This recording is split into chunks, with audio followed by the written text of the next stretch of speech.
আমারে সকল ক্ষুদ্রতা হতে বাঁচাও প্রভু উদার।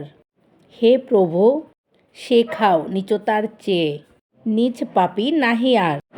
যদি শতেক জন্ম পাপী হই পাপী, যুগ যুগান্তর নরকেও যাপি। জানি জানি প্রভু তারও আছে ক্ষমা, ক্ষমা নাহি নিচতার। ক্ষুদ্র করোনা হে প্রভু আমার, হৃদয়ের পরিসর যেন সম ঠাঁই পায়। শত্রু মিত্রপর নিন্দা না করি ঈর্ষায় কারো, অন্যের সুখে সুখ পাই আরো। কাঁদি তারি তরে অশেষ দুঃখে, ক্ষুদ্র আত্মা তার। আমি এতক্ষণ ধরে যে কবিতাটা পড়েছিলাম সেটা হলো কাজী নজরুল ইসলামের মুনাজাত। আমার কাছে কবিতাটা ভালো লেগেছে, তাই আপনাদের মাঝে শেয়ার করলাম। এখন আমি আরেকটা কবিতা পড়ব। কবিতাটি হলো কাজী নজরুল ইসলামের লিচু চোর। বাবুদের তাল পুকুরে, হাবুদের ডাল কুকুরে, সে কি বাস করলে তারা, বলি থাম একটু দাঁড়া। পুকুরের ওই কাছে না, লিচুর এক গাছ আছে না, কোথা না আসতে গিয়ে একবট কাস্তে নিয়ে।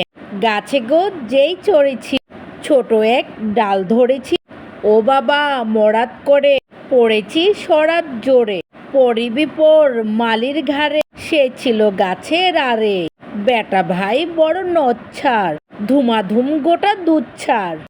দিলে খুব কিলো ঘুষি, একদম জোরসে ঠুসি। আমিও বাগিয়ে থাপড়, দেহাওয়া চাপিয়ে কাপড়। লাফিয়ে ডিংনু দেয়া, দেখি এক ভিটে শিয়াল, ও বাবা শিয়াল কথা, ভেলোটা দাঁড়িয়ে হোথা। দেখে যেই আতকে ওঠা, কুকুরও জানলে ছোটা। আমি কই কম্ম কাবার, কুকুরে করবে সাবার। বাবা গো মা গো বলে পাঁচিলের ফোকল গলে, ঢুকে গিয়ে বসতের ঘরে, যেন প্রাণ আসলো ধরে।